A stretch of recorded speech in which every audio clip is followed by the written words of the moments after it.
Gentlemen, announcing the arrival of our guest of honor, Yang Berusaha, Professor Dr. Ahmad Taufik Abdul Rahman, Rector of University Technology Mara, Kawasan Selangor, Vice Chancellor, University Technology Mara, accompanied by honorable guests into the hall.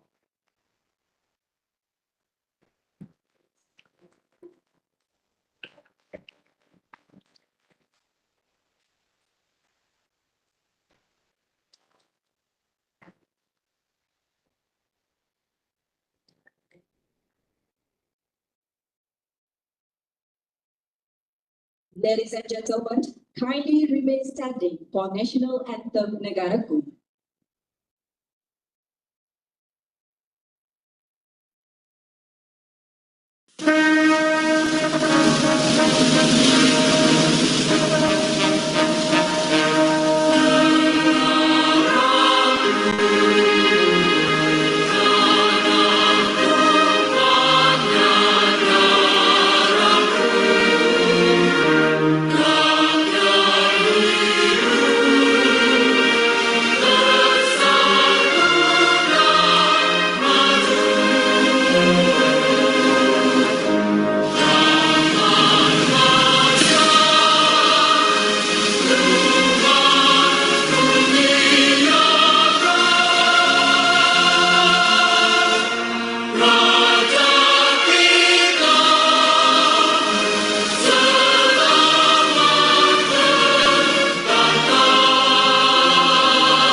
Ladies and gentlemen, to gain more barakah from Allah subhanahu wa ta'ala and to bless this momentous occasion, we will begin our ceremony with a dua recitation by Associate Professor Dr. Shahsuzan Zakaria. Please welcome.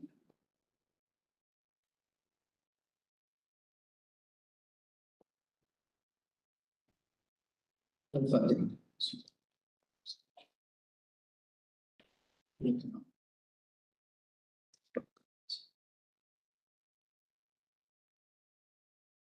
أعوذ بالله من الشيطان الرجيم بسم الله الرحمن الرحيم الحمد لله رب العالمين والصلاة والسلام على أشرف الأنبياء والمرسلين وعلى آله وصحبه أجمعين اللهم يا رحمن يا رحيم. We gather today at the International Seminar of Young Entrepreneurship Asia 2024 to express our gratitude upon your greatest gift toward us. In conjunction with this assembly, we request your help and guidance. Ya Allah, Ya Rahman, Ya Rahim. Kindly give us strength and courage to face all the struggles and gain a wide range of knowledge. Bestow upon us your blessings, physical and spiritual health, fitness and peace of mind, and strength of spirit. Ya Allah subhanahu wa ta'ala, Ya Rahman, Ya Rahim, give strength to our teachers, leaders, and future generations to continue serving the people, society, nations, and religion. Ya Allah, Ya Wadud, make our country one that receives blessings, everlasting peace and prosperity for all time. May Allah subhanahu wa ta'ala bless this seminar, grant it benefit for us all. Rabbana atina fid dunya hasanah wa fil akhirati hasanah wa qina adzaban nar. Wa sallallahu ala sayyidina Muhammad wa ala alihi wa sahbihi wa baraka wa sallam. Walhamdulillahi rabbil alamin. Ameen, ameen, ya Rabbal Alameen. Thank you so much, Associate Professor Dr. Shahsuzan, for the beautiful dua recitation. Bismillahirrahmanirrahim. Assalamu alaikum wa rahmatullahi wa barakatuh. A very good afternoon and a warm welcome to our distinguished and respected guest, Yang Berusaha, Professor Dr. Ahmad Taufik Abdul Rahman, Rector of University Technology Mara, Cawangan Selangor, representing Vice Chancellor, University Technology Mara, Honorable Guest Speaker, Professor Dr. Atulasi Nyanapala from Sabaragamwa, University of Sri Lanka, Yang Berusaha, Mr. Rizman Nordin, Director and Founder of Rizman Rizaini Creation, Sendirian Berhad, Yang Berusaha, Associate Professor Technologies, Dr. Rafi'ah Legino, Deputy Director, Research and Innovation, representing Deputy Vice Chancellor, Research and Innovation, Yang Berusaha, Associate Professor Technologies, Dr. Muhammad Faizul Yahya, Director of University Transformation Division, representing Assistant Vice Chancellor for Strategy, Yang Berusaha, Dr. Ja'far Paimat, Chairman of Asia 2024, Yang Berusaha, Associate Professor Dr. Mastura Maid, Deputy Dean of Academy, representing the Dean Faculty of Business and Management, Asia co-organizers and Asia participants. Ladies and gentlemen, welcome to each and every one of you to the Seminar of Young Entrepreneurship Asia 2024.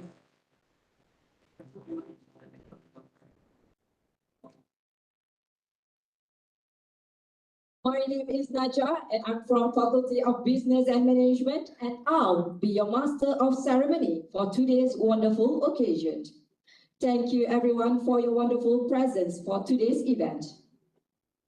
Ladies and gentlemen, this program is Vice Chancellor Special Project focusing on Global Prominent Professors Legacy Program with the theme World Class Expert Social Science and Humanities Cluster.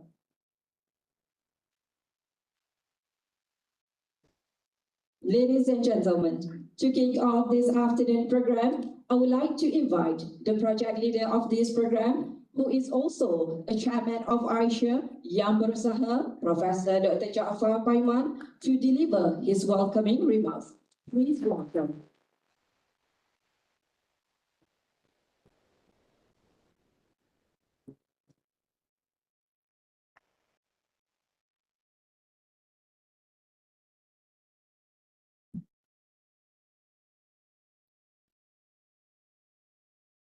Bismillahirrahmanirrahim. Assalamualaikum warahmatullahi wabarakatuh, and a very good afternoon. Well, welcome to our distinguished and respected guests, Yang Berusaha Professor Dr. Ahmad Taufik Abdul Rahman, Director of UiTM Cabang Selangor, representing Vice Chancellor Universiti Umara, Professor Dr. Atullah C. Yanapala, guest speaker from Sabaraga Mua, University of Sri Lanka, Yang Berusaha Mr. Rizman Nordin, Director of Rizman Rozaini, and Yang Berusaha Associate Professor Technologies Dr. Rafi'ah Legino, Deputy Director Research and Innovation, representing Deputy Vice Chancellor Research and Innovation, Yang Berusaha Associate Professor Technologies Dr. Muhammad Faizul Yahya, Director of University Transformation Division, representing Assistant Vice Chancellor for Strategy UiTM, Yang Berusaha Associate Professor Dr. Mastura Maid, Deputy Dean, Academic Faculty of Business and Management. Distinguished guests from industry, our guests from Sabaraga Mua, University of Sri Lanka, online participants, lecturers, dear students, esteemed guests, and ladies and gentlemen. We are here today for the International Seminar of Young Entrepreneurship Asia 2024. Present in this hall our esteemed academic figure, Professor Dr. Atullah from Sri Lanka, and Mr. Rizman Nordin, an entrepreneur icon, and our proud UiTM alumnus. Right? Okay. So we are also honored to have in attendance a diverse array of participants, including UiTM students registered with Companies Commission of Malaysia, or we call it SSM, current student of entrepreneurship course, alumni actively involved in entrepreneurship, and also passionate member of the public community dedicated to advancing entrepreneurial enterprise. Right. In addition, we also have participants joining us virtually from Sri Lanka and other locations to Webex platform and Faculty of Business and Management YouTube channel. Okay, and thereby in expanding our reach and also influence globally. Okay, our goal in this particular event is actually very clear. We want to engage in meaningful and interactive conversation that will cascade into practical insight and position us for the relevant in entrepreneurship. Together, through this seminar, we aim to foster a dynamic exchange of ideas, inspire innovation, and also empower the young generation of entrepreneurs to make a significant impact on the both local and also global scale. Young entrepreneurs are the drivers of change with fresh perspective of something. Ladies and gentlemen, distinguished guests, for information, this seminar is part of the initiative from the Vice Chancellor Special Project or VCSP. The VCSP is a global prominent professor leadership program dedicated to fostering academic excellence and innovative research. Besides, it is also part of the initiative aimed at advancing UITM global goal to be globally respected university in 2024 and also renowned university in 2025. This is actually our aim and our objective in order to run this particular VCSP project. Thus, this seminar gather passionate individuals to impact knowledge about entrepreneurship, especially to young entrepreneurs in Malaysia and also globally. As the chairman of the ISHA 2024 and the leader of the Vice Chancellor Special Project, VCSP, in the social science category, representing the Faculty of Business and Management, I am deeply honored to stand before you today to discuss the critical role academic faculty plays in addressing in both global and national challenges. As you all know that today, as we confront with high employment rates that challenge our economies, there is pressing need to rethink traditional paths to employment. Traditionally, students were taught to excel academically, secure stable job, and climb corporate ladder. However, the landscape now is actually has evolved, right? Once the powerful solution emerged amidst these challenges and fostering the spirit of entrepreneurship. Distinguished guests, ladies and gentlemen, today the paradigm shift encourages us to harness our youth, passion, and also energy to not only consume on job created by others, but to create new opportunity. It's about leveraging our creativity and also freedom to forge new paths in the entrepreneurial landscape. Entrepreneurship often linked to the teaching and academic is a journey of trial and error, a process where failure paves the way for eventual success. In other words, entrepreneurship is transcend mere product sale. So as the chairman of this particular seminar, my focus is to helm the research and development towards realizing this mission through mentoring, training, and also fostering entrepreneurship. That's actually our method in terms of the what we call of this particular project. And as a team, we aim to empower aspiring entrepreneurs to innovate, take action, and bring their vision to life, fostering a culture of entrepreneurship and also impactful enterprise. Ladies and gentlemen, this seminar brings together a dedicated team of university top management, distinguished academia, entrepreneurial account, students and community, a corporate entrepreneurship fraternity. So we call it as related by shared mission.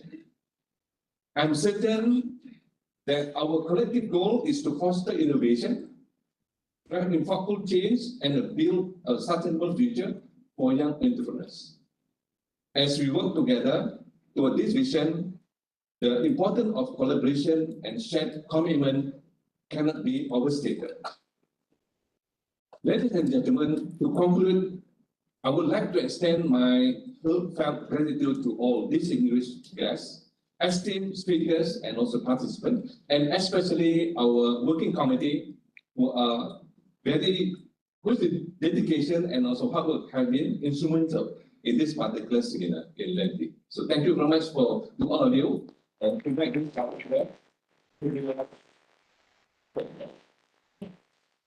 additionally, I want to express our deep appreciation to the Vice Chancellor for providing the grant for the VCSP project. The VC or the Vice Chancellor is actually the support from the Vice Chancellor has been pivotal making this initiative possible.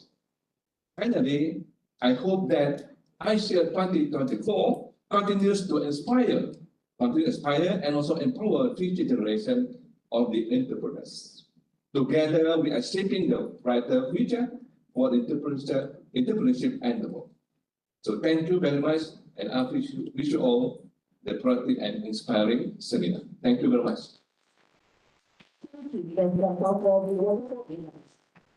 Ladies and gentlemen, and now I am deeply humbled and honored to invite Yang Berusaha, Professor Dr. Ahmad Taufik Abdul Rahman, Rector of University Technology Mara, Cawangan Selangor, representing Vice Chancellor, University Technology Mara, to deliver the speech and also to officiate today's event. Please welcome.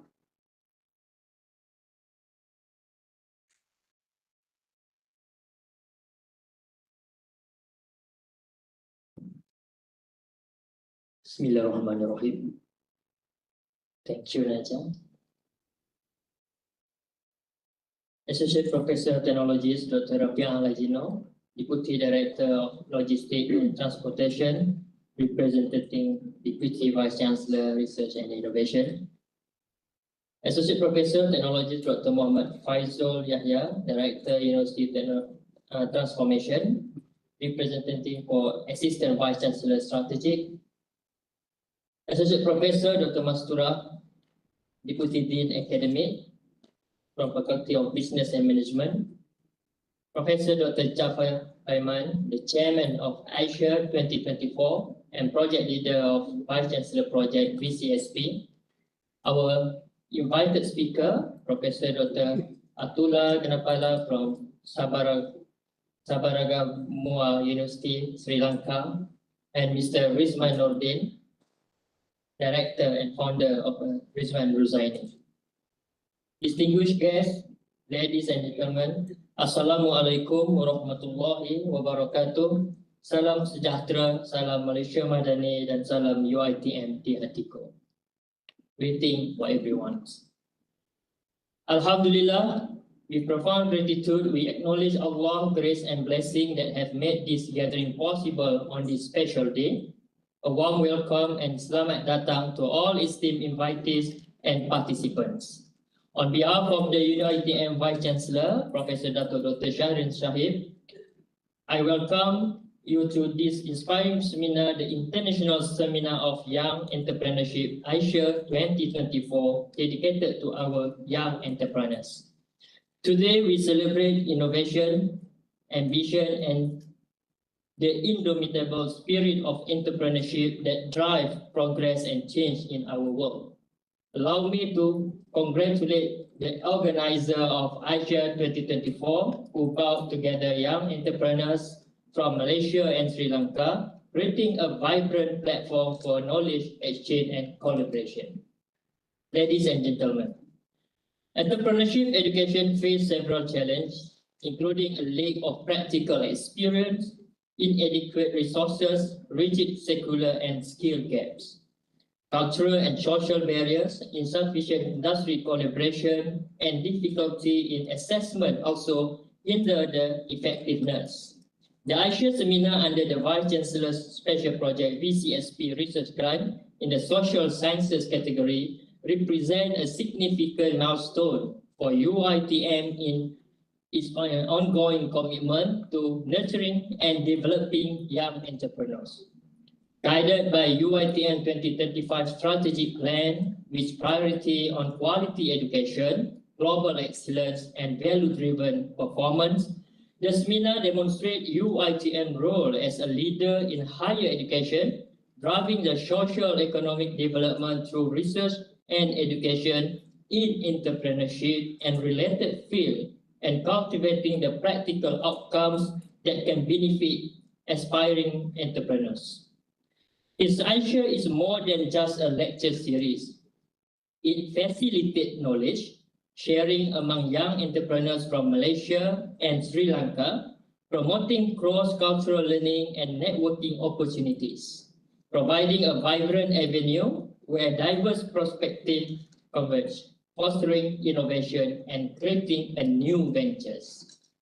Acknowledging critical issues such as youth unemployment, low wages, and the modest GDP contribution of micro, small, and medium enterprise, UiTM has focused on producing young entrepreneurs since 2015.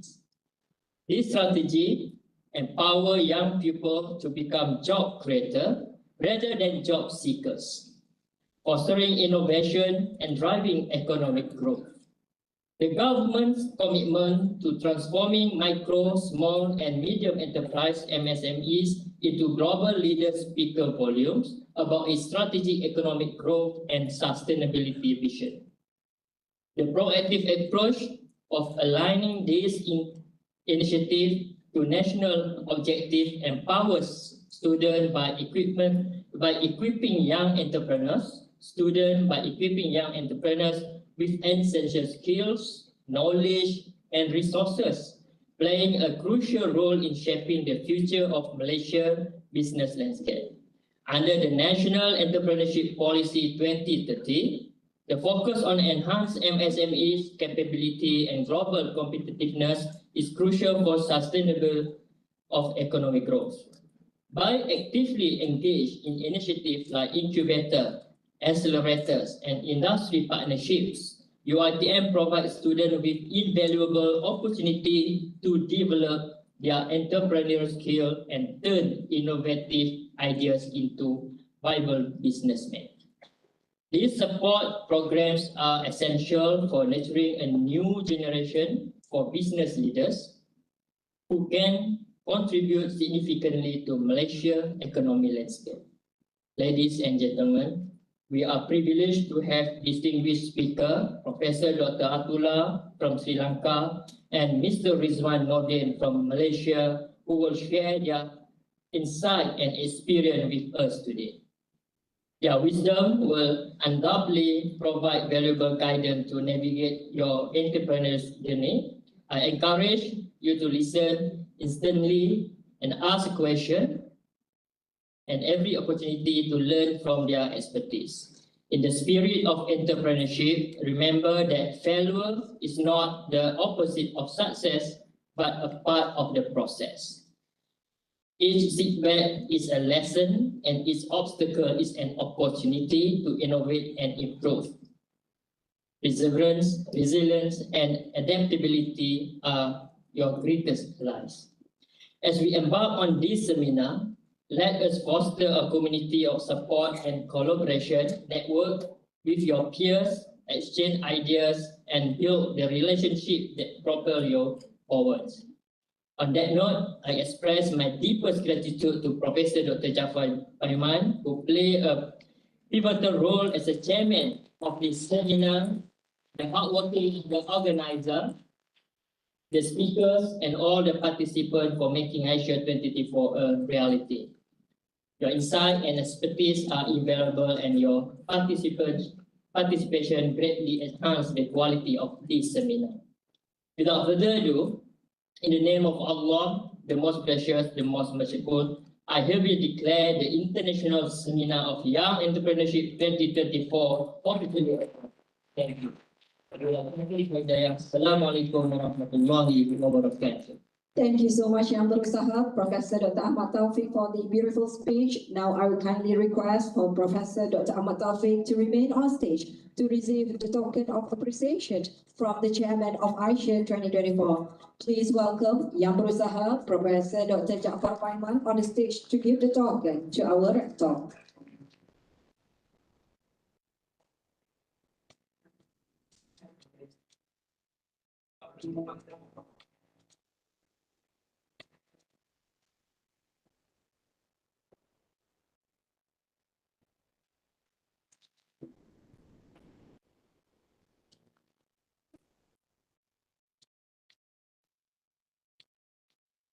Thank you to Yang Berusaha, Professor Dr. Ahmad Taufik and Professor Dr. Jaafar, and you may kindly be seated.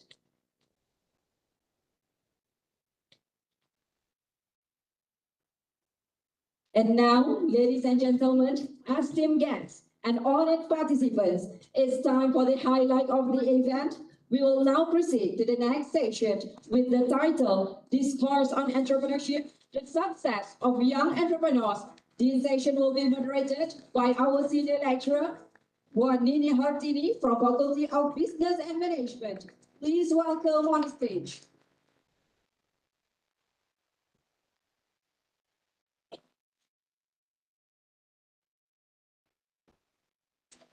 All right, Puan Nini, over to you for the next session. All right, thank you very much, MC Najat. All right, hi, good afternoon, everyone, and welcome once again to the Global Prominent Professor Legacy Program, world-class expert with a team, developing comprehensive framework for young entrepreneurs, sustainability, and a warm welcome to our honorable guests as well.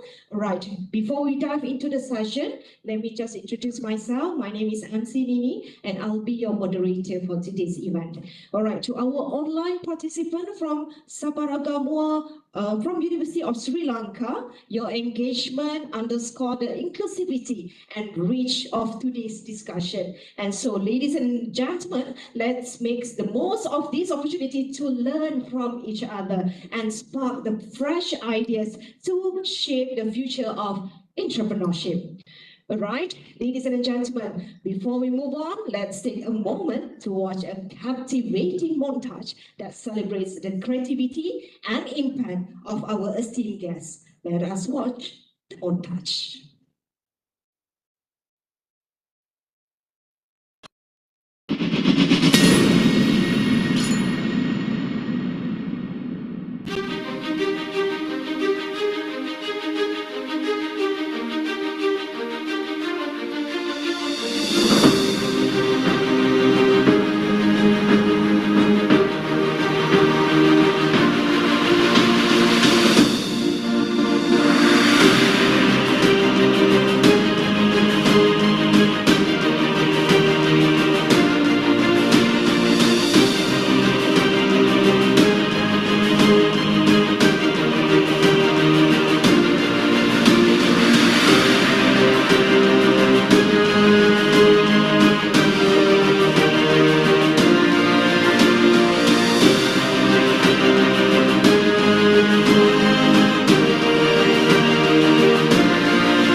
Warm welcome to the rector and founder of Rizman Rozaini. Please welcome our alumni of your ITM, Rizman Nordin.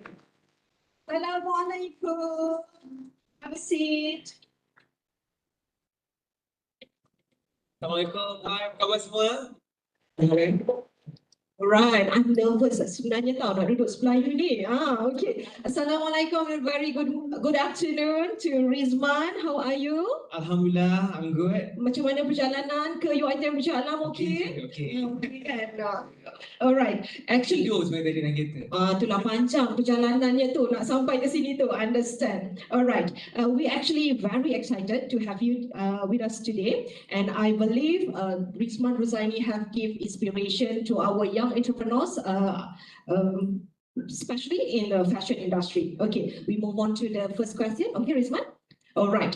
I believe your brand, Rizman Rozaini, have known for its elegance, for its innovation, and a lot of people actually curious on how you start up Rizman Rozaini. Maybe you can share? Okay, to be honest, Rizman Rozaini has been in this industry 19 years. I ingat lagi masa first kita starting up tu, I think it was during UiTM time. Yeah. At that time, I know that the way untuk kita nak menempuh nama to set up a brand is collaboration with celebrity. Because at that time, I remember my senior is Hatta Rahmat sebenarnya. My senior Hatta Rahmat, masa I further degree, dia baru grad degree. And then the way he started is by dressing celebrity. And then since then, you know, itu adalah cara untuk kita mudah nama kita, and then the brand is how to say, the brand tu mudah untuk dikenali Malaysia lah. And then during that time, actually I already started. I think how it started is all about strategy.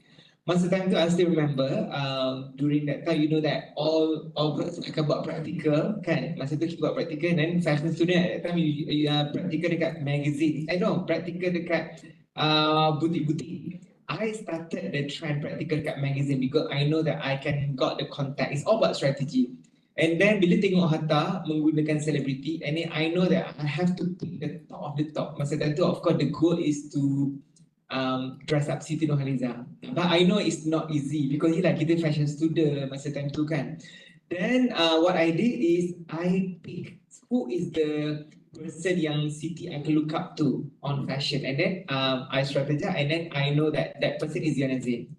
Masa time tu I still remember masa semester 5, I dengan confidentnya texted Kak Ziana, and then apparently she said yes. I think it's all about your braveness. You kena redah aja sebenarnya.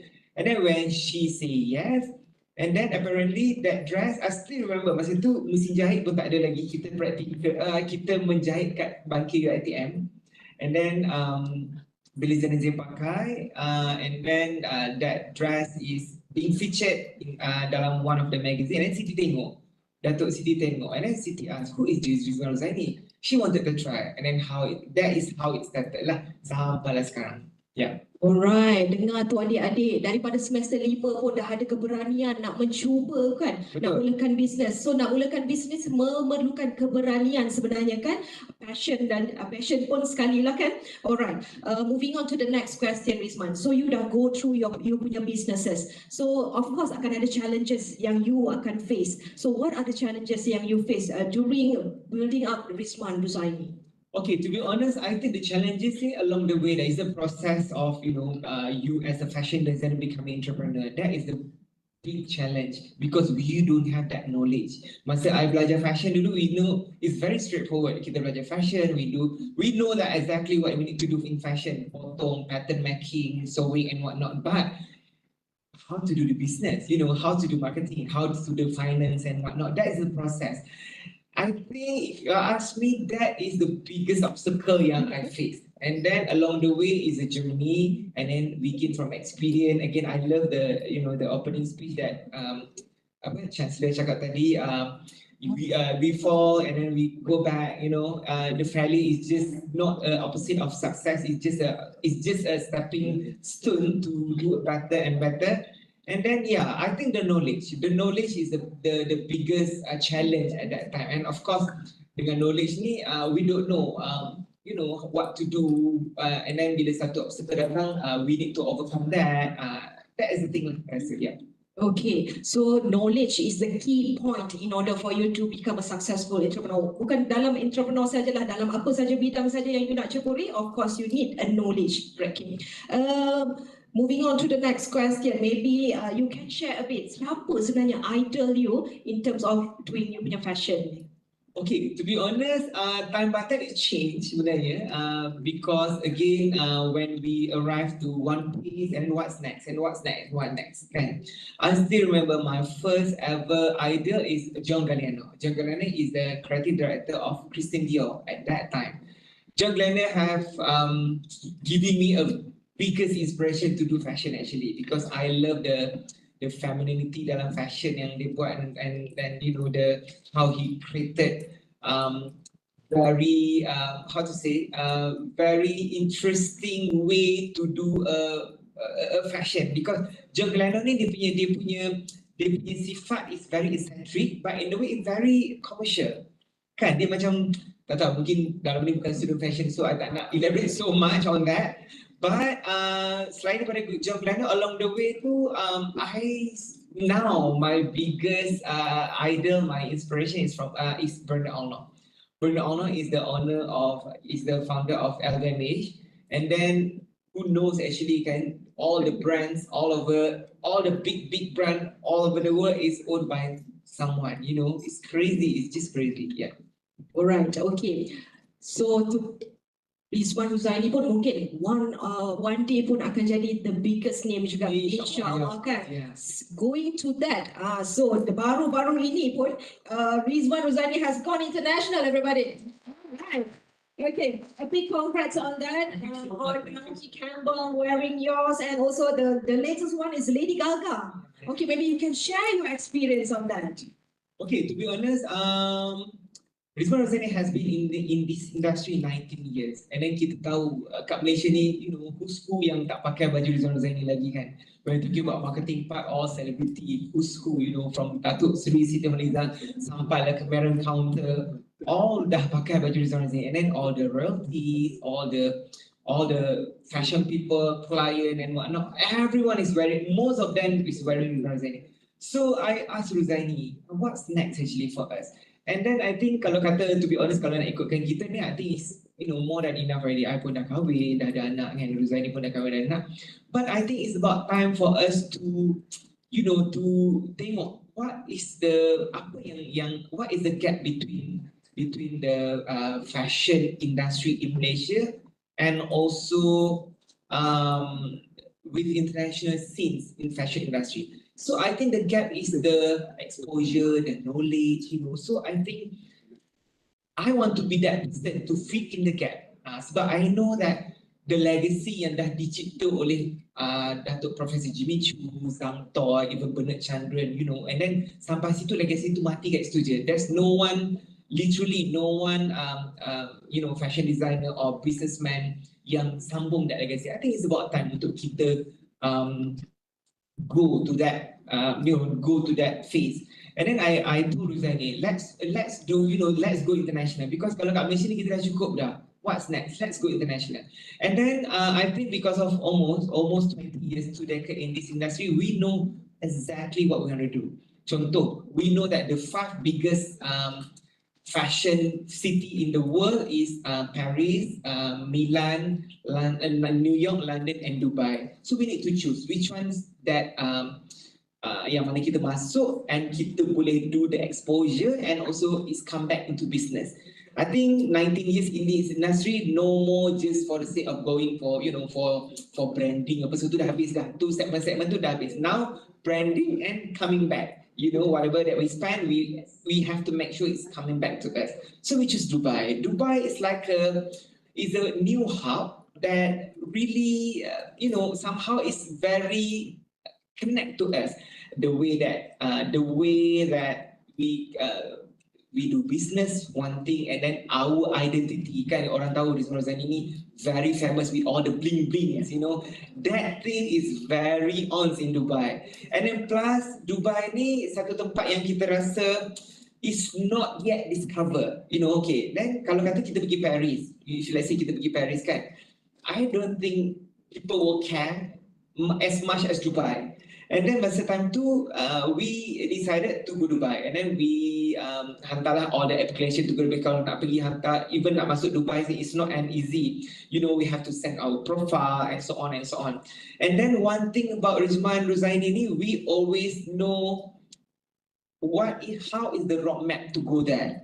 So kita tengok who is the person atau who is the brand yang berjaya establish kat sana. So we identify is Michael Chinko. Michael Chinko ni designer from Philippines, and then he established in Dubai. So basically we want to follow his footstep lah. Then we send our application, and then when application to sampai, then the organizers say, okay, we are more than happy to have you here. And then I told my team, make sure I will show one day with Michael Chinko, because you know that is the strategy. Because at least you know we can tap into the limelight and whatnot. Then out of the blue moon, tiba-tiba the organizer come back to us. They said that, you know what, Rizwan, after seeing your profile, we wanted you to close Dubai Fashion Week. I'm like, what? Why us? You know, where's Michael Chinko? Because Michael Chinko is designer that dress J-Lo, Beyonce, Lady Gaga, and so on. Tau. Bukan macam calon-calon designer kan. Where is Michael Chinko? And then they said, Michael Shinko is, already there, but we want to push another brand. And then when we saw your work, I think you are the emerging designer that we want to do. Then come back to us. I think, okay, kalau kata tak closing ni, we need to do something because we know that the Arab fashion scene ni is crazy because we know that ada Vogue magazine in Arab, LL, and then so many things in Arab yang boleh push kita. So what is the topic of the cherry that we want people to eyeing on us, like in maximal level? Kita boleh masuk Dubai and then we can, just testing the water. But it's not easy. It's opportunity yang datang untuk kita closing Dubai Fashion Week ni. It's not easy, I banyak kali tanya, why us? Why Rizwan Huzaini? And then I keep asking my team untuk tanya, and then kita check tau, betul ke Dubai ni legit kan? Because it's so easy. And then I think bila tengok, yeah, it's legit because that's the designer from Paris. Even during my show, Carolina Herrera is doing the opening. Could you imagine that the international brand doing opening and then tiba-tiba nak tak kita closing kan? Okay, on that note, I think we need to go crazy. And then I asked my team to ask Naomi, to reach out to Naomi. It's not an easy lah, kita designer from Malaysia kan? And then I know that Naomi will give a good impact. Lepas tu, okay, and then kita reach out lah kepada dia punya team apa semua kan. So of course lah, kita designer Malaysia tak dilayan. And then daripada bulan, I remember that the show will be the show will be on September. And then masa Julai tu, I keep on tanya, tak dapat. And then sampai ke August dah tahu, this is not macam one thing about me. If I want, I will get it. That is me. And then during one meeting, I cakap, ada feedback lagi, and then I randomly cakap, do you know anyone? This is why I'm telling you this story, because I nak you relate. Sometimes it might be just in front of us actually. And then I ask my team, ada tak siapa-siapa yang kenal whoever yang duduk kerja kat Hollywood? And then apparently one of the girl angkat tangan. Yeah, I have someone, I have someone yang kenal. Okay, I think call him now, I cakap. And then they call, and then the loudspeaker, apparently Rizky, the friend of the friend is with Naomi literally in Milan now. So we get direct access. So it's all about law of attraction kan. Lepas tu then we got direct access, and then apparently that guy is very close with Naomi, and then dia cakap the first thing Naomi and then they propose lah. One thing I think because of Dubai is very big kan, and then plus the closing ceremony. So Naomi is something that she will buy. Okay, and then they tengok. One thing that she asked, show me the dress. Once she saw the dress, she said, I'm in. So yeah, so that thing happened lah. But to be honest, it's roller coaster, right? It's not an easy because it's a big budget, because we literally hiring her to be part of Rizwan Huzaini. Contohnya, kalau kata, by any chance, we can always get celebrity. Contohnya, macam Lady Gaga, kejap lagi I touch pasal Lady Gaga. Kita nak pakaikan celebrity all over the world, it might be easy. By any chance, kita mungkin akan dapat percuma. But to get someone at that level by hiring us to be part of Rizwan Huzaini fashion show and work for us is another level, because dia ni macam Naomi Campbell, they work for Dolce & Gabbana, Valentino, you name it, like every single designer yang during my time at uni time look up to. Contohnya Christian Dior, Versace, Louis Vuitton, and so on and so on. Itu adalah designer-designer yang I look up to. And then she is the one yang dah pakai baju diorang ni semua, to be part of, to have her to be part of the event is like a risk taker. Macam kita, it's like a risk jugalah, because the price is not cheap, because it's 3 million to hire her kan. But I know that I'm very clear with the ROI. I know bila kita nak buat something, what is the ROI? So kita list down this, and then baru kita berani buat. Then right after that, I remember Alhamdulillah tepat tekaan saya lepas Naomi walk for us, and then it went crazy. A day after kita keluar Vogue Arabia, Elle Arabia, Harper's Bazaar, BOF, business of fashion is a very big thing for business. And then kita keluar banyak tempat lagi lah. And then a few days after that, we've been reached out from the agency yang from an agency, PR agency yang represent Alisa, Zuhimura, all the brand wanted to represent us. Could you imagine that? Kita ni designer dari Malaysia je kan? We will go from them. And then from there, of course, lepas tu kita, with all the apa benda semua, and then kita sign with one PR agency. Yang mana all the stylist yang pergi kat sana adalah stylist Lady Gaga, stylist stylist Beyonce dan semua-semua lah. This is marketing part, because to set up a brand at that level, you have to invest on marketing. Because kalau tidak, siapa nak kenal kita from Malaysia kan? Then right after that, I mean like a few months after that, so the fashion show was on September, and then I think on January tu dah ada reach out from Lady Gaga team nak try Rizwan Rozaini, and then I'm like okay, and then at that time, because bila kita kat international, mungkin kat Malaysia ni Rizwan Rozaini dah 20 tahun kan, kat international kita like macam newbie, so she literally wanted to try for a dinner show. And then pompang apa semua, and then when we send the dress, and then she said that okay, the dress is too grand for her to wear for a just dinner show, and then she wanted to keep the dress.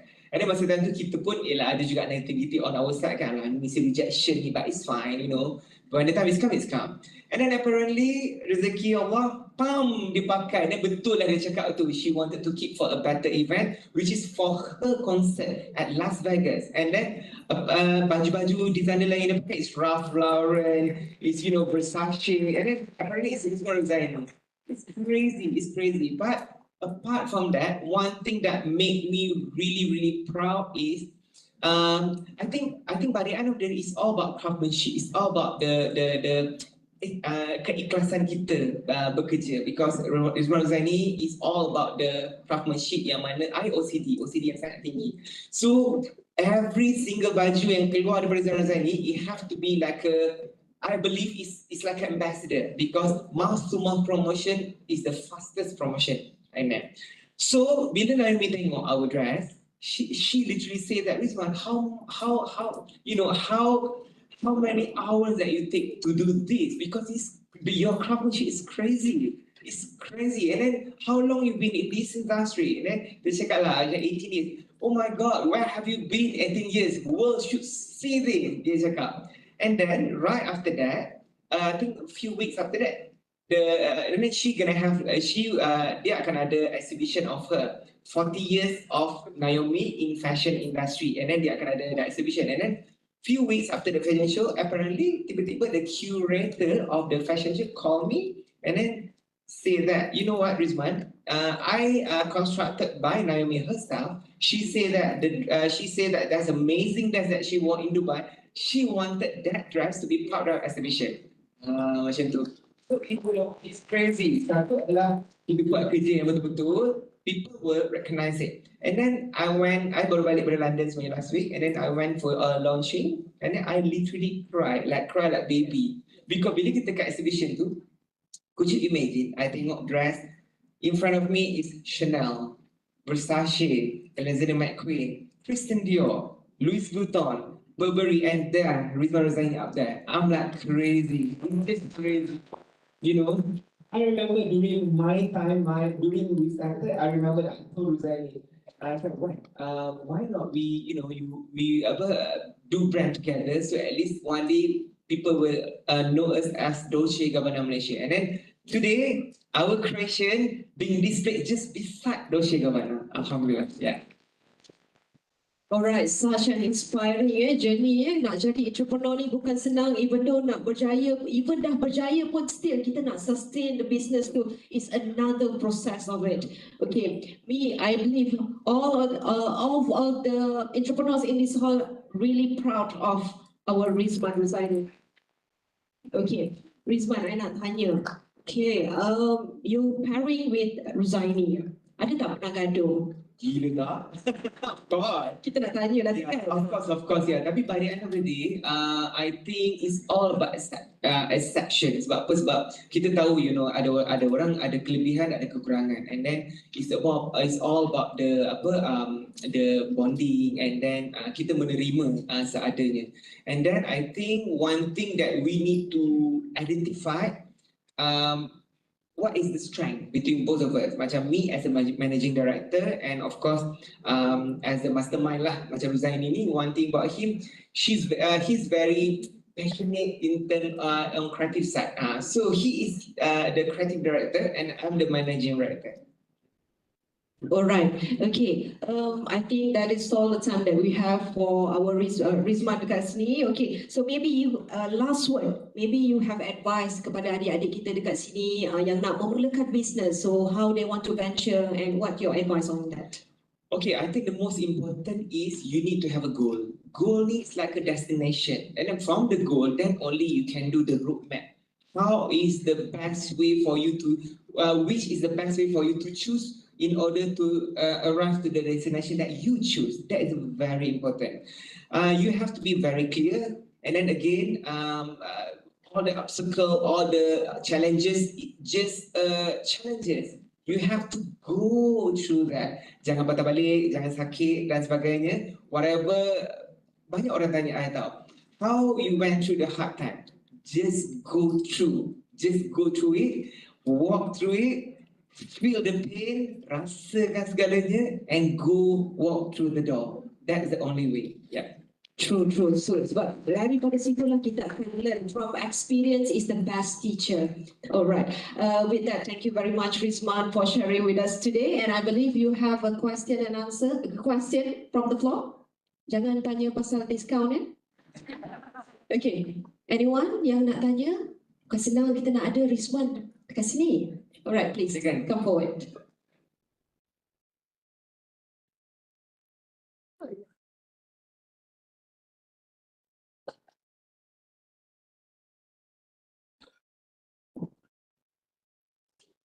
So hi and Assalamualaikum. Salam. My name is Alia Roki, currently ongoing my second year in finance. And I have a question, which is, in your perspective, how do you handle a setback and maintain motivations during the challenging time? Okay. Thank you so much for the question. Okay, how? We need to identify what is the problem and what is the solution first. Yang tu yang paling penting. Macam kita di Rizman Zaini, of course every single day is, you know, as the challenges. But satu benda yang kita akan buat adalah, what is the way out first? What is the best way out first? Then we settlekan dulu. Then only we gather back and then kita tengok what is the best way untuk tak nak benda tu jadi lagi. That is very important, because one thing about entrepreneur kat Malaysia ni ataupun bosses kat Malaysia ni is, you know, pointing finger punya tinggi. So I think that is benda yang we, the culture yang memang kita tak boleh ada. Because again, all the challenges is still challenges. What is the best way untuk kita overcome that challenge? That is very important. The solution. Yeah. All right. Okay. Thank you very much. Maybe we can have one last question from the floor. Yes. Okay. Hi, Mr. Rizman. Hello, hi. My name is Sherlyn. I am a second year student in finance at Aliyah. So my question is, you know, having to work with Datuk Sri Siti Nurhaliza, Naomi, and up until Lady Gaga recently, how important has networking been in your business, and what strategies do you have for us students in the future for building valuable connections like yours? So, thank you. Thank you. Very good question. Networking is everything. Trust me, networking is literally everything. So, apa yang anda perlu buat adalah, you need to take every opportunity that you have in front of you. Jangan sesekali, ambil lewa benda tu, because sometimes you don't know the person that you have to make sure the person that you meet is who's who, yang you kena buat research and then change the contact, because one fine day you might need them, because everyone have personal growth. You know, kadang-kadang kita tahu, mungkin kita tengok orang ni kita rasa macam, you know, ni, but take the opportunity to get to know that. Because by the end of the day, networking is everything. And itu satu. And then number dua, about the second question, I think you need to identify, because macam ni, goal will change time by time. Okay, the first ever goal, for example, you might have like 1 year goal, 3 year goals, and 5 year goal. You can buat, okay, 1 year goal is what is the destination first, and then along the way to achieve that goal, what is the thing that you need to do, and then you do a roadmap, and then along the way you akan jumpa, dia seolah macam peta tau, macam ways you nak pergi ke destination. Yang tu yang you kena tahu. Then maybe at this pace you nak jumpa orang ni, at this pace you need to do this, at that pace you need to do this marketing. Itu yang you kena do. And then learn from people what they did right, because yang tu yang paling penting, what they did right and what they did wrong. So from there kita akan fast track our journey sebenarnya. I love the word learn from people yang buat betul dan apa yang dia buat salah. Alright, okay. I think that's all the time that we have with Rizman Nordin, everyone. Thank you so much. Thank you so much. Okay, so I think that's all for today. Back to you, MC.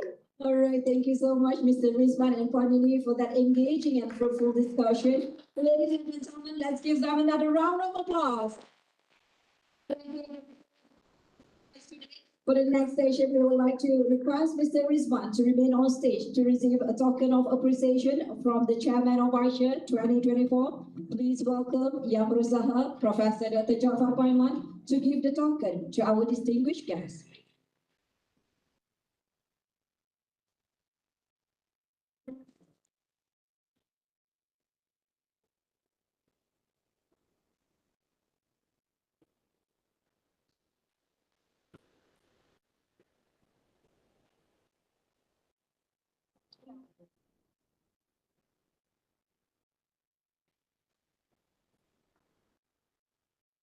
Thank you to Yang Berusaha, Professor Dr. Jaafar and Mr. Rizman Nordin, and we kindly be seated for the photography session with the audience in the hall. I'm sure that everyone in the hall here would like to have a bit of memory with you, Mr. Rizman.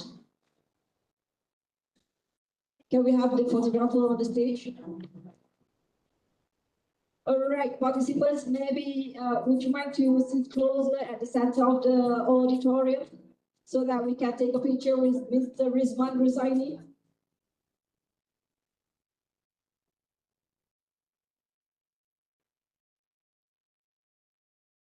Participants, would you mind to please move a bit closer at the center of the auditorium?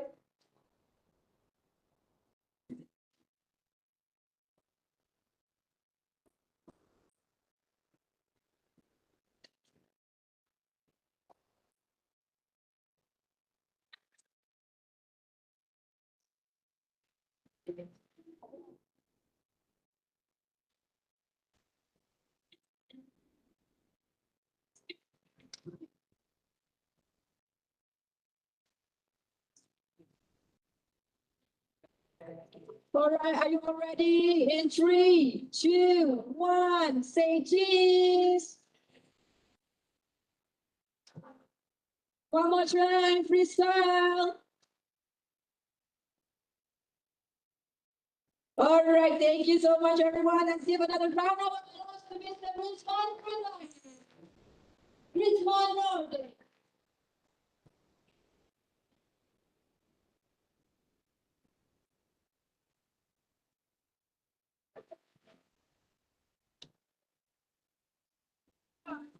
All right, ladies and gentlemen, esteemed guests and audience participants.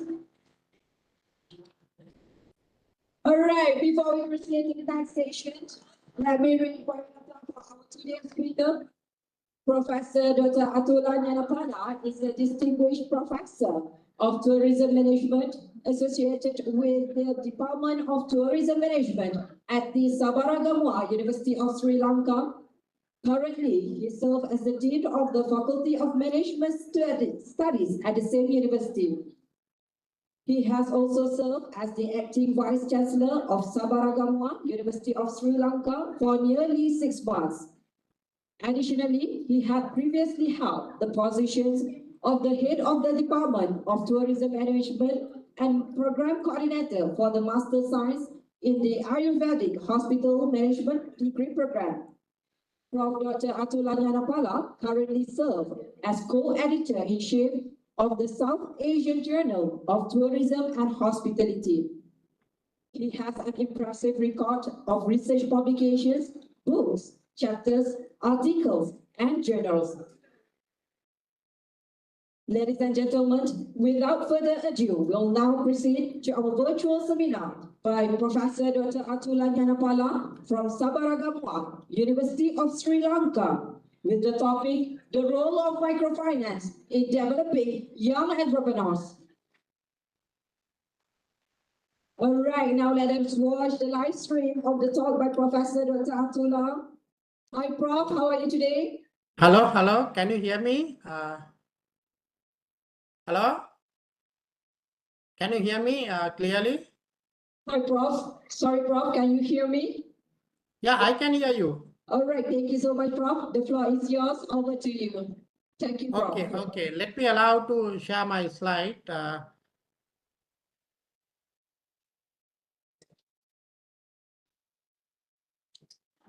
Okay, can you see my screen? Hello? Can you see my screen? Yeah. Okay. Okay. Good afternoon, everyone. Thank you very much for inviting me important seminar to deliver a speech. Thank you very much, everyone, the organizing committee headed by Professor Payman, Jaffer Payman. Dear ladies and gentlemen, it gives a great pleasure and honor to speak in this distinguished gathering.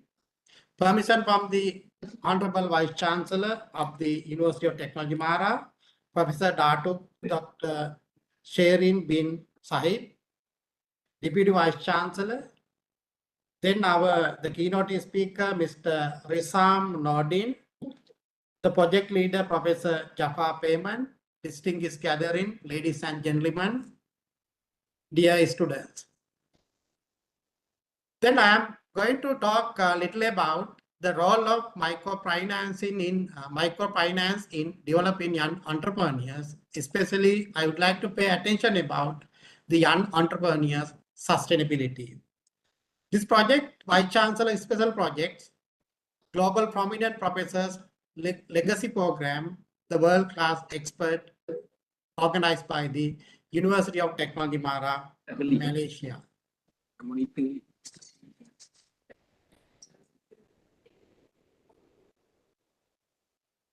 Yes. Then the Aibowan. Good afternoon. Assalam alaikum, dear ladies and gentlemen.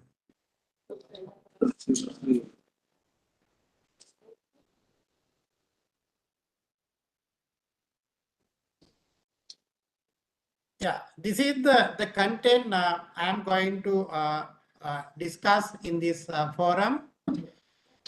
This is the content I am going to cover in this session, the introductions, young entrepreneurship. Then again, I would like to pay a little about the concept youth entrepreneurship or youth entrepreneurs, the factors influencing for the success of youth entrepreneurs, the role important of microfinance for youth entrepreneurs, issues and challenges associated with microfinance. Then we can move to the question and answering session. Hello?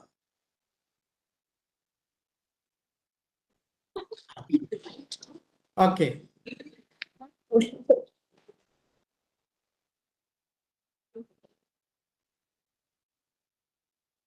Yeah. Then the first one is who is an entrepreneur? We are talking about the young entrepreneurs, youth entrepreneurs. But you should know about who is an entrepreneur. Why the entrepreneurship or entrepreneur is more important for the economic development of any country. What is the contribution of this entrepreneurship to the society? What are the characteristics of an entrepreneur should bear? An entrepreneur is someone who identifies a business opportunity and take on the financial and personal risks involved in starting, operating a new venture. Then it is a witness that the other today the keynote speaker is a successful entrepreneur. They are often seen as innovative, proactive, and willing to take on challenge in order to bring their ideas to life. Entrepreneurs are driven by the desire for independence, the financial success, and the possibility of making a positive impact on the society. These are some characteristics of the entrepreneurs. Then the majority are really important to have success. They typically have strong leadership skills, are able to think outside the box, and are willing to adapt to change in market conditions. Then entrepreneur is a leader. He has to lead the organization. Therefore, he should bear leadership skills. Then other things, then they have to think out of the box. If you think the traditionally, then sometimes we will not identify the business ideas and opportunities. So sometimes the problems, the difficulties, the crisis, the disaster will provide more opportunities, business opportunities. For example, the COVID-19 pandemic. Then along with the COVID-19 pandemics, there were a lot of business opportunities emerge. At the same time, some businesses were out of the market. They had to shut down because they cannot adapt and change in the marketing conditions. These are some important factors we have to consider. Entrepreneurs can be found in various industries. It may be garments, it may be shoe manufacturing, it may be tourism, it may be IT, ranging from technology startup to small local businesses, the micro, small, medium scale enterprises.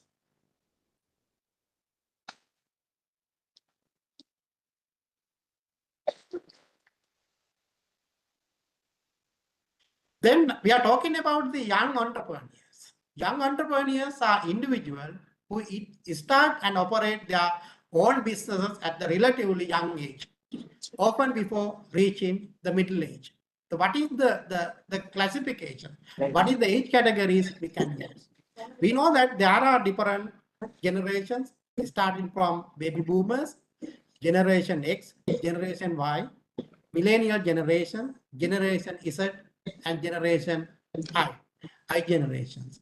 The most of the young entrepreneurs are from the millennial generations, Generation Z, and Generation I. It means they are below 30 years old. They typically have innovative idea, ambition, and a strong drive to success in the business world. Young entrepreneurs can be found across various industries and sectors, and they often bring fresh perspective and creativity to their ventures. These individuals may face unique challenges as they navigate the complexities of starting and growing a business at a young age. Yes, the young entrepreneurs are having some common issues and challenges than the other entrepreneurs because they are young.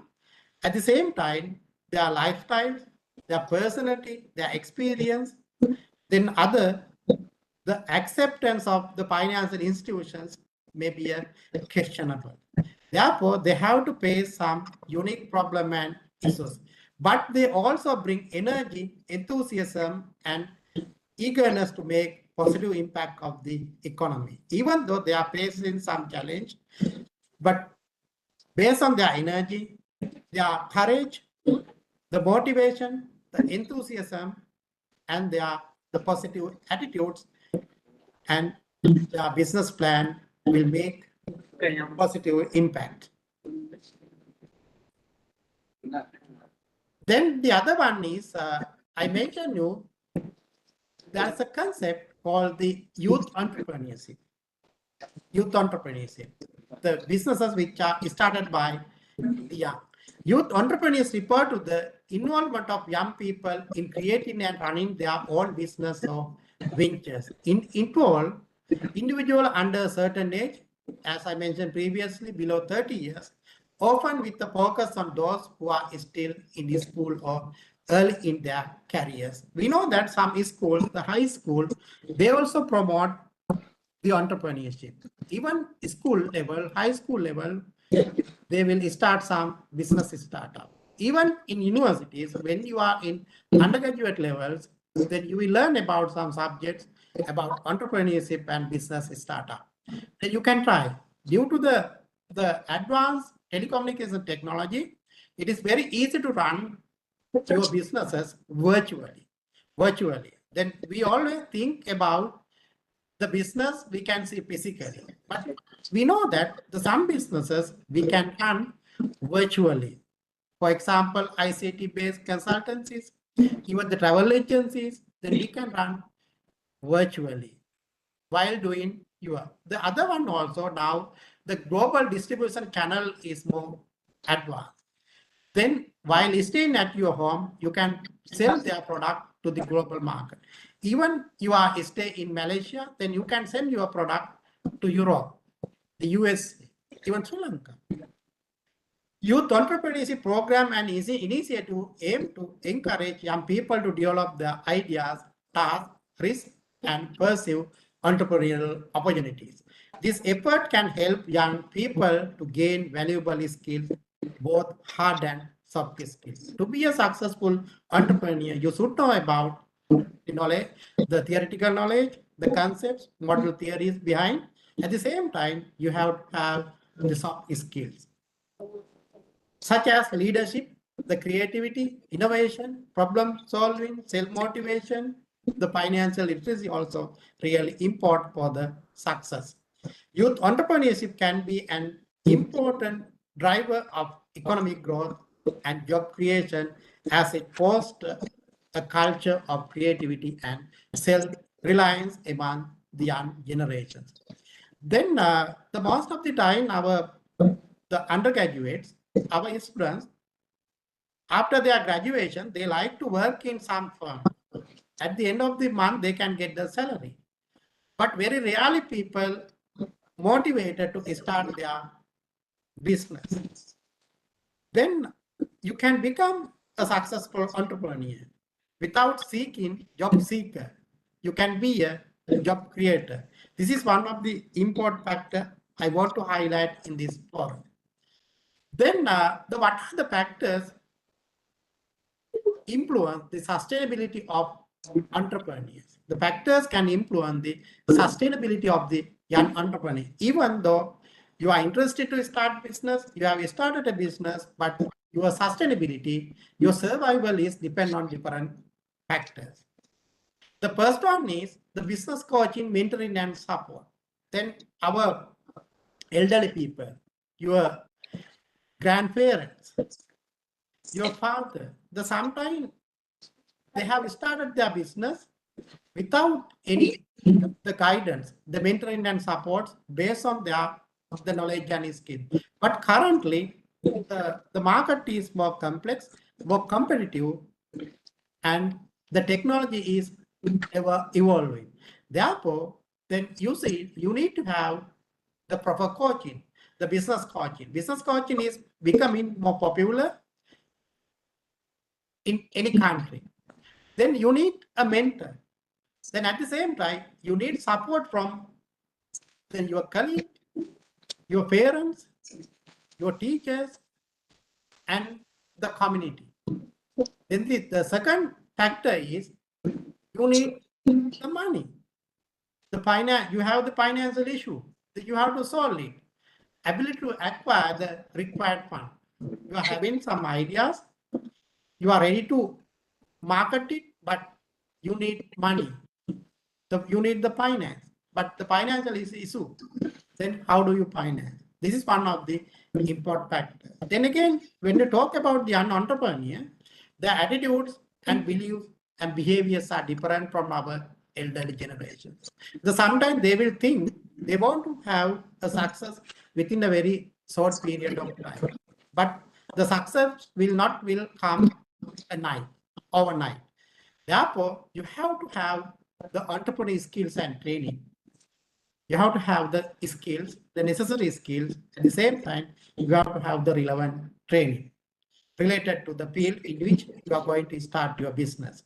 At the same time, you have to have the market knowledge. If you are going to work in the textile, you have to have a thorough knowledge about these markets. At the same time, you have to take decisions, you have to need the information. Then you cannot do the research your own way. Therefore, the relevant organization, the professional organization, bodies, for example, the government, they need to provide the required information based on the research, accurate information you need.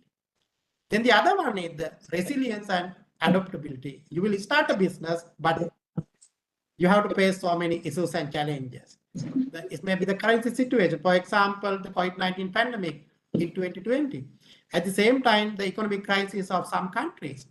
The crisis will affect for the disasters, will affect for the industry. It becomes more vulnerable. From vulnerable to resilience, you have to have some strategies. How can you go for a resilience? How you can overcome these problem, issues, and challenges? At the same time, you have to adapt to the changes.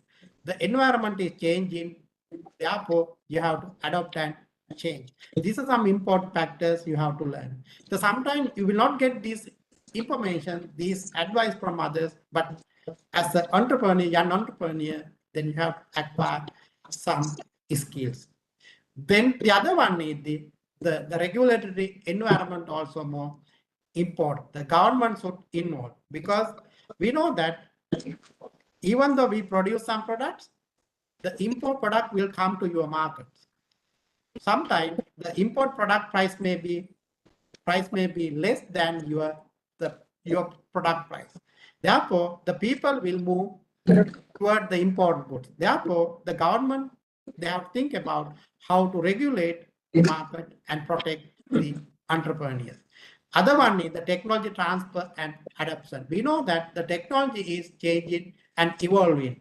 Then you have to acquire the technology, you have to get the technology. At the same time, the governments and the professional bodies like the chambers, they should support you to acquire the knowledge. At the same time, to transfer the current technology to the new technology. Then the other one also the networking opportunities. You have to network with your colleagues, your professional the bodies, business association, the chambers. You have to network with them. Then you can get some knowledge. At the same time, you can share the information.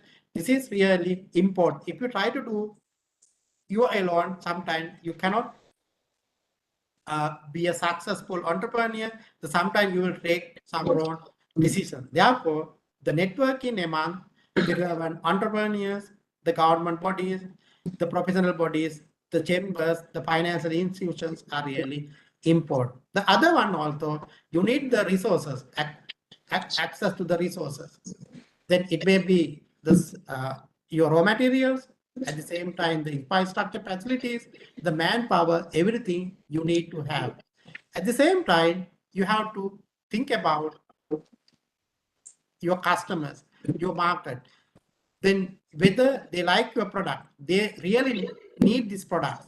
Then the customer orientation and market orientation, then these are really important factors. The other one is the healthy competition. You think the competition is bad, but I believe the competition should be there, healthy competition. If you are the only one supplier, only one producer, you are having a monopoly market. In this situation, you think, since I am the only one producer, I don't have any competitions, then I don't want to work hard, or sometimes I don't want to go for innovations. Sometimes you will have this kind of negative attitude. But when the competition is there, you know that your success is depend on how do you cater to the market, how do you attract the customers. These are some important factors you have to think about. Then the other one is the economic condition of the country. For example, maybe the inflation, interest rate, economic growth rate. These are really important factors because most of the factors you cannot control, because you know that these factors are in the macro environment, external environment. Only thing you have to take these factors into consideration, because you know that you know how to do an analysis, environmental analysis, to do the SWOT analysis. What are the opportunities you are having? At the same time, what are the challenges you have to face when you are running your business? Therefore, you have to have a good analysis about the environment, these economic conditions of the country is play a vital role. Other one is the social and environmental responsibility. We are talking about the sustainability and entrepreneurs. The economic sustainability you can get. At the same time, you have to think about the social sustainability and the environmental responsibility. You have to produce the product, but you cannot cheat them. You have to produce the product in quality manner. At the same time, that your pricing policies, your price should match with the market, their affordability. At the same time, when you are doing the products, then you should not pollute the environment. Environment protections is really important. The saving the environment is also increasing your profit. There are very simple concepts, for example, 3R concept. The reduce, reuse, and recycle. In addition to there are some other concept also. Then you can practice it. The accessibility of network platform, the government support and policies, the most importantly, the work-life balance. Because you're a young entrepreneur, the entrepreneur. So sometimes you have started your marriage also, married life also. Even though you are not married, sometimes you have a life with your parents. Therefore, you have to look after your business. At the same time, you have to give some priority for your family life, even to spend with the friends, the relatives, and even your children. These are really important. If you miss your family life, sometimes you cannot be a success. Sometimes you will more concerned about the family rather than the business. Your business will go down. Then these are some factors you have to consider. You have to consider. Then, as mentioned, different factors are affecting for the young entrepreneurs' sustainability. Among them, the financial issue, financial factor is one of the important factors. The main obstacle to sustainability of the youth entrepreneur is the lack of finance or inability to access to the required fund, especially from the well-established the government, it means banks and financial institutions. Many business startups will fail due to the financial difficulties faced by the youth. The microfinance is one of the solutions for young entrepreneurs who face this financial challenge to ensure the sustainability of the business. Therefore, the microfinance will play a significant role for the success of your business. I will pay a little attention about the microfinance. The microfinance is a financial service targeting individual and small business who lack access to conventional banking and related service. For example, will establish the banks and financial institutions. They will not cater for the poor and the entrepreneur, those who want to start their business. They ask different documents, the guarantees. Then sometimes they will ask about revenue forecast. At the same time, your financial plan. They think about your affordability of repayment. Therefore, microfinance includes microcredit, the provisions of a small loan to deprived clients, saving and checking account, micro insurance and payment system, among other the services.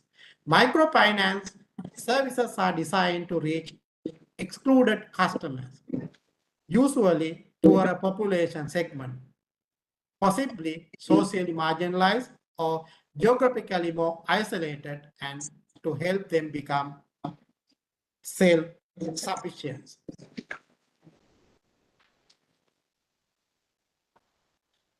Then Sri Lanka has a long history in having a rudimentary system of microfinance. Then you heard about the G2 in Sri Lanka. This is one of the concepts. Even I think it is popular in Malaysia. Then operating at least since the early 20th century. It is an informal but an effective way of saving and capital accumulations, and therefore function as basic methods of microfinance for the poorer. For example, a group of people can get together and they can contribute some funds monthly and give this amount to the needed people. If there is 10 people, they will continue the same practice in 10 months. Then again, after that also they can continue. This is one of the traditional practices we had previously, even currently it is practicing in rural areas, the poor communities. The microfinance sector in Sri Lanka grown into a diverse range of institutions and product, and present a significant method of financial inclusion and empowerment for the low income and poor segment of the society. Then again, the global history of microfinance will go to 1800, when Lance Spooner, an American theorist, wrote about the advantages of providing small credit to entrepreneurs and farmers as a way to elevate power. In 1980s, furthermore, Friedrich Wilhelm Raiffeisen independently founded the first corporate lending banks to support farmers in rural Germany. Therefore, it is not a new concept, but the concept is more popularized by one of the experts in is Bangladesh. You know that the person is the Nobel Prize winner. The term microfinance gained prominence in the 1970s with the establishment of the Grameen Bank in Bangladesh by microfinance pioneer Muhammad Yunus. This marked the institutionalization of the microfinance approach. I think Grameen Bank is more popular in Malaysia also. It is popular in Sri Lanka also. Then, therefore, this person is more important. He contributed a lot to formalize this microfinance concept. That is why he got this the Nobel Peace Prize in 2006. Then again, another expert, he also the Nobel Prize winner, the Pakistan social scientist Akhtar Hamid Khan, was a significant figure in the field of microfinance. He pioneered microfinance and rural development and was even nominated for the Nobel Prize. In the 1980s, he spread bottom-up community development effort, which included initiatives such as microcredit, self-the-pipe. Therefore, now this concept has more formalized, then it is spread throughout the world, especially these Asian countries and even the African region. This concept has become more popular.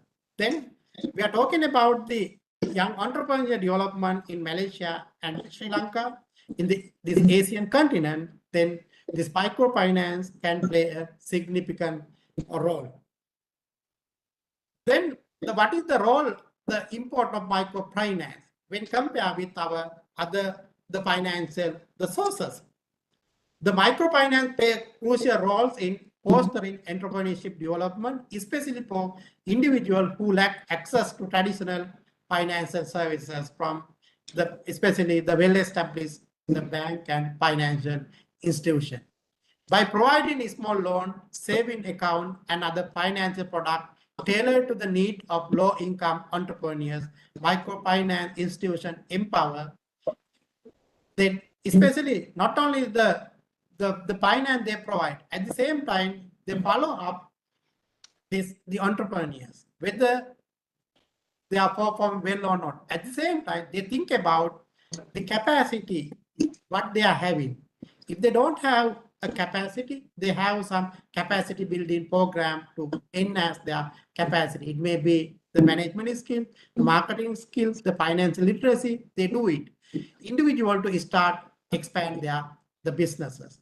This form of lending allow aspiring entrepreneurs to access the capacity they need to invest in equipment, inventory, or training. Additionally, microfinance promote financial inclusion by offering basic banking services to underserved the communities. For example, we know that the rural communities, their knowledge is good, their interest is high. Then they have the business idea. The problem is the finance. Then the market knowledge, the financial literacy, the microfinance institution can do, they can cater for this. Then again, we know the women entrepreneurs, not only Sri Lanka, not only Malaysia, then India, even the African region. Now we are talking about the women entrepreneurs. Then to empower them, they need the support of these kind of institutions, the microfinance. So sometimes even the financial institution, sometimes they are reluctant to provide the finance. They think they are females. Sometimes they don't have capacity, the knowledge, even sometimes they think they will not repay the money. But the microfinance institution are playing a significant role to empower the women entrepreneurs. Then what is the role of import of microfinance? The furthermore, microfinance encourage entrepreneurial spirit and self-sufficiently by equipping individual to create sustainable livelihood. It also has the potential to drive economic growth at the grassroots level and contribute to poverty reduction by generating employment opportunities and increase in household income. Then these are the role it will play. The first one is the access to the capital. The microfinance institution provide a small loan to aspiring entrepreneurs, helping them overcome the lack of collateral or credit history that would typically prevent them from accessing funds through traditional banks. They're concerned about the need of the young entrepreneurs, women entrepreneurs, the entrepreneurs who live in rural areas, the indigenous people. The second one is the financial inclusion, offering of the basic financial which are not offered by the other bank for the poor. Microfinance promote financial inclusion by offering basic banking services such as saving account, insurance products, the remittance services to underserved communities. They allow entrepreneurs to manage their financial effectively, save money for future investment or emergencies, and build a solid foundation for their business endeavors. As I mentioned previously, then the microfinancial institution, they help to develop the skill of the entrepreneurs. Many microfinance institutions also provide training program and workshop on various aspects of entrepreneurship, such as business planning, marketing, strategies, financial management skills, and market research, etc. Then the other one is the microfinance can help to poverty elevation. For example, we know the Sustainable Development Goal declared by United Nations, which need to be fulfilled by 2030. The one is the poverty. The microfinance has a significant impact on poverty reduction by creating employment opportunities at the grassroots level. As entrepreneurs access microloans and develop their business further, they often hire employees from within their communities or create self-employment opportunities for others. Then, as I mentioned previously, microfinance can empower the women entrepreneurs. The most probably who are neglected by the well-established financial banks and the institution. Microfinance has been particularly effective in empowering women entrepreneurs who face additional barriers due to the gender inequalities by providing access to capital and finance services, especially target toward women-owned enterprises. Microfinance help women gain economic independence with challenging societal norms that restrict their economic participations. Then the other one is lastly, that microfinance will help to sustainable development. Microfinance promotes sustainable development by encouraging entrepreneurs at the community level rather than relying solely on aid or grants from external sources. This is really important, the sustainable development in any country, any community. Then as the microfinance will play a significant role, however, there are some issues with the microfinance. Then the first one is the unregulated microfinance activities may lead to illegal deposit mobilization, exploitation of customers through excessive interest rate and unhealthy recovery methods. We know that India, Sri Lanka, even other countries, the financial institutions, especially they are fake institutions, they come to the rural areas, they meet the people, the woman, even the entrepreneur, they give the loans. But sometime before giving loan, they will ask this community to deposit some money in their accounts, the bank. They collect the money, however, later they will not give the money. Then the other one is the high interest rate. They give big money, but they cannot pay it back. Then therefore, we know the suicide rate also very high in Sri Lanka. Some female entrepreneurs, they suicide because the banks, this institution come and ask the money. Sometimes they will get some guarantees. There are some issues because these are some fake institutions and they have some malpractices.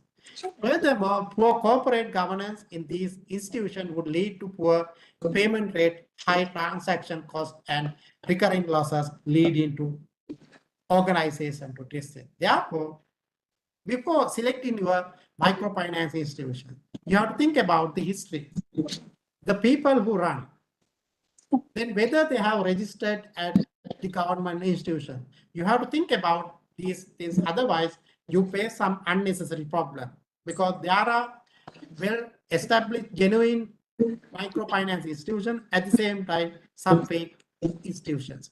Deposit-taking institution is not regulated or supervised, pose a threat to the financial system stability as the safety of deposit mobilized are not ensured. Then there are some fake institutions and malpractices.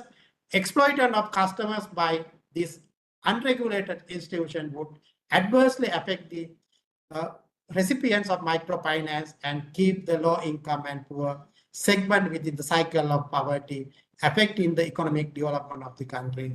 We know that, as I mentioned previously, some people, they had to suicide after getting the financial loans from these unregulated, which has high interest rate. This is some issues with the microfinance. Therefore, as a young entrepreneur, your responsibility is to select the genuine and regulatory and registered institutions. At the same time, such practices would affect the consumer competence in the finance sector, including competence in the formal regulatory sector. Therefore, in Sri Lanka, the central bank, which run by the government, this is an independent body, then they have passed a Parliament Act number 16 of 2023 to regulate this microfinance sector, microfinance institutions. I think the same thing has happened in Malaysia also. You have regulated the microfinance institutions. Then we mentioned about the young entrepreneur sustainability.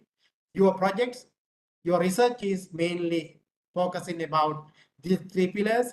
The sustainability should be economically driven, socially driven, ecologically driven. Then the project team leader, Professor Payman Jaffa, then he know very well. He used this model throughout his project also to empower the young entrepreneurs in order to ensure their sustainability. Then again, our other responsibility, young entrepreneurs, these are the 70 Sustainable Development Goals developed by the United Nations. They are hoping to meet or achieve the target by this the goal by 2023. Therefore, the countries we are responsible, then education institution we are responsible to help. Then especially the poverty, the zero hunger, good health and well-being, quality education, gender equality, there are some other the goals. Then through developing the entrepreneurship, the entrepreneurs, then we can support to meet the sustainable development goal. All the institutions, all the government are responsible. Yes, this is my conclusion. In conclusion, microfinance is crucial for fostering entrepreneurial development by providing financial resources and assistance to individuals with limited means. This enables them to pursue their business goals. In summary, microfinance greatly contribute to entrepreneurial development by providing access to capital, promoting financial inclusion, facilitating skill building, elevating poverty, and empowering marginalized individuals, including the women, the vulnerable group, and minor communities. Its impact goes beyond individual benefit, positively influence overall economic growth, sustainability, and empowerment at both local and global level. Thank you very much, University of Technology Mahara, for inviting me to join with the projects and deliver this speech. Thank you very much, everyone. Thank you very much. All right, thank you so much, Prof. Atullah, for sharing your expertise. Ladies and gentlemen, thank you for your attention so far. We are now moving into a Q&A session. This is your chance to engage directly with our speaker. So if you have any questions, please come forward for the Q&A session. Any questions from the floor? Maybe Hello? we can also have the online participants, the questions from the online participants as well.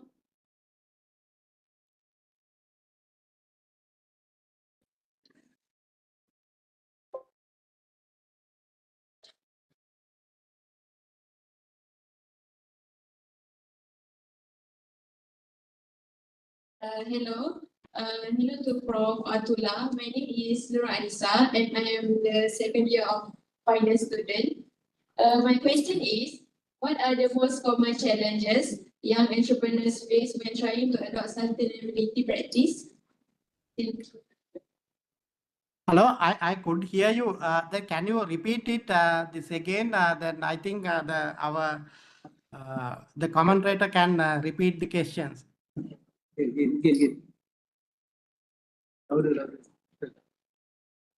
Hello? Hello. Yes, can you read the question again?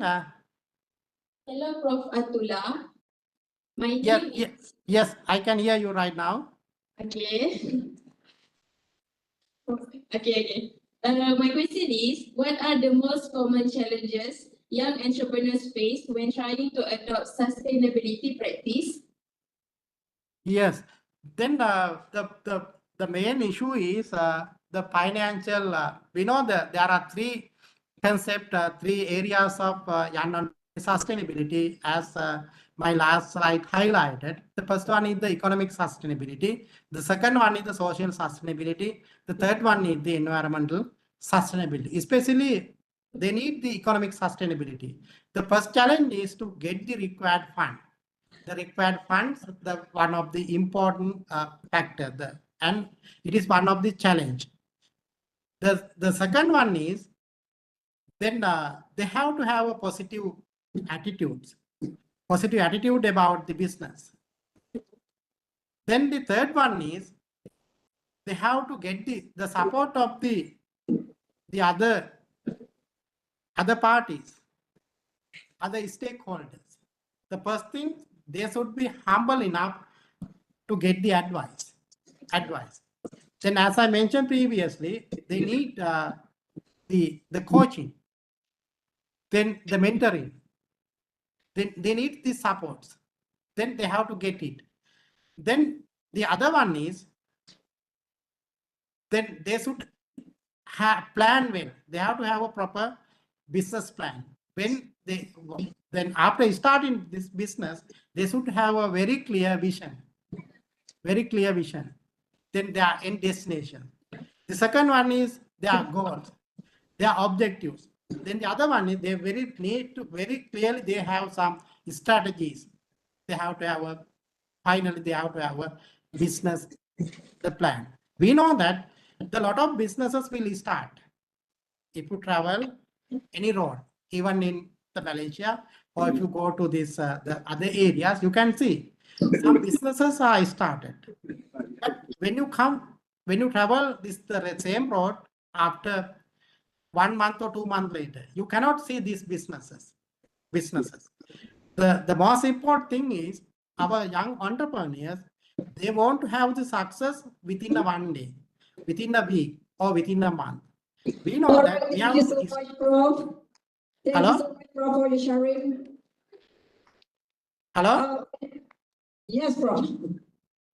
Yes. Sorry, Prof, we're running out of time. Thank you so much for sharing on your thoughts and expertise today with us. Okay, thank you. All right, okay. And then round of applause to Professor Atula Ganapala from Sabarakamulla, University of Sri Lanka. All right, Prof, thank you once again.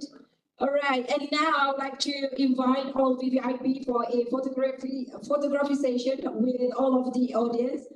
Ladies and gentlemen, would you mind to come closer at the center of the auditorium so that we can take a picture with all of the VVIPs? Students, would you mind to move closer to the center of the auditorium?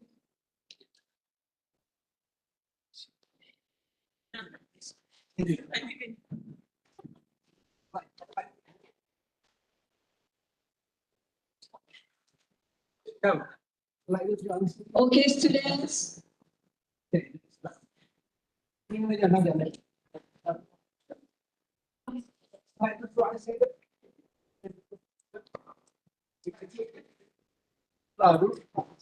Unshare.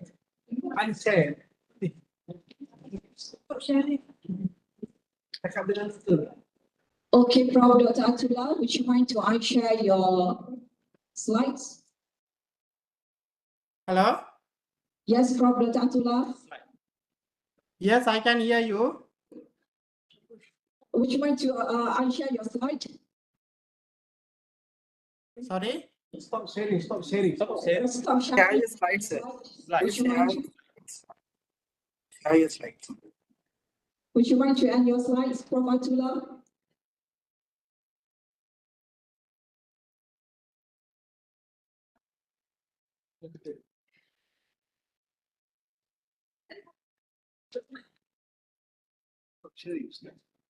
Hello? Okay. Okay, thank you. Okay, we're going to take a photo session with the participants. Prof. Atula, just a moment. All right, are you all ready for the photo session? Yes, I'm sure you're all ready. All right, okay, everyone, in 3, 2, 1, say cheese. Freestyle, 1, 2, 3. Cheese. All right, thank you so much. Once again, thank you so much, Prof, for your time and sharing on the young entrepreneurs and sustainability. We are really happy to have you today with us. Thank you, Prof. All right, Alhamdulillah, we have reached to the end of our share 2024. Thank you to our honorable and respected guests and to the rest of the members in this hall for attending the ceremony.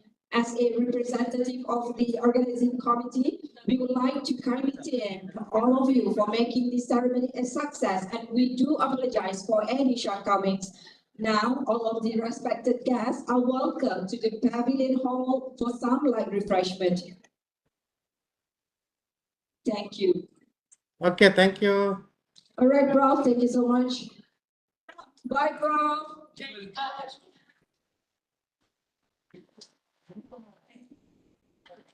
All right, now may I have the attentions of all students? Please kindly remain in the hall for another 10 minutes for collections of questionnaires.